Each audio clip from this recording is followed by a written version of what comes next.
patchwork of woodland and small fields provided ideal terrain for German tanks and machine guns.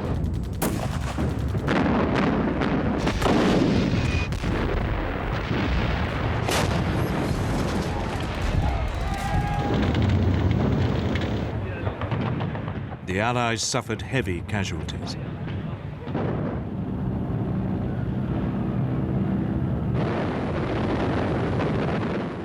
Allied air power provided crucial support. When von Rundstedt's panzer reinforcements arrived, they'd been so depleted by the air attacks that they were unable to mount a major counterattack. The German reinforcements were also hampered by French resistance fighters, operating behind German lines.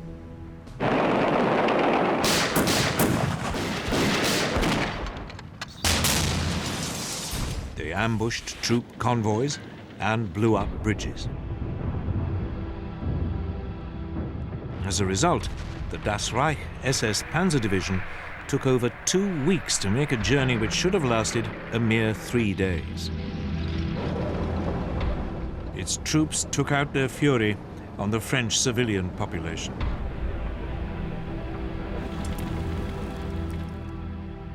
The village of Oradour-sur-Glane and its 642 inhabitants were wiped out.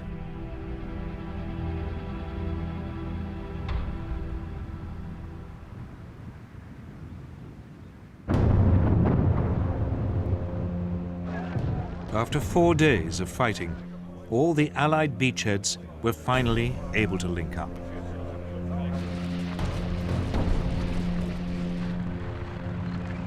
But they'd still only managed to penetrate 10 miles inland.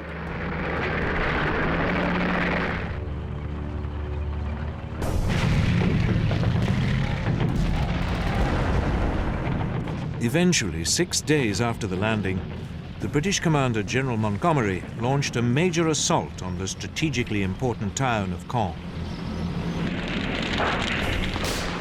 The British 7th Armoured Division, the Desert Rats, advanced.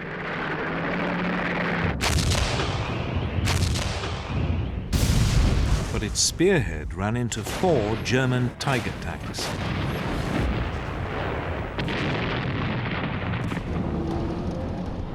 The Allies' Sherman tanks were completely outclassed. Their guns were outranged and their shells unable to penetrate the German armor. They were particularly vulnerable because many ran on petrol fuel and were liable to burst into flames when hit. The Germans nicknamed the Sherman the Ronson, after the cigarette lighter, or more macabrely, the Tommy Cooker. In less than 5 minutes, more than 10 British tanks were destroyed. The attack on Caen stalled.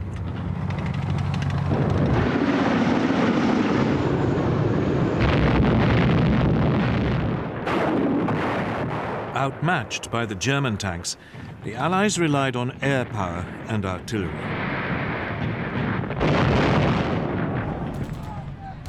But it wasn't enough. The Desert Rats retreated. Caen remained in German hands.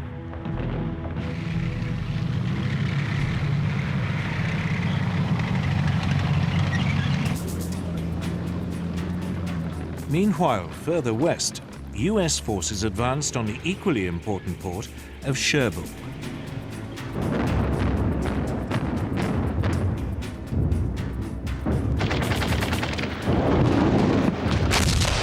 It would take them nearly 10 days to get close to it.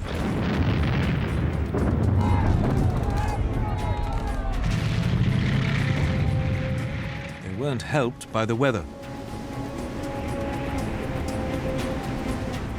During the first week of the invasion, it had been relatively calm, and supplies and reinforcements had poured in through the Mulberry artificial harbors.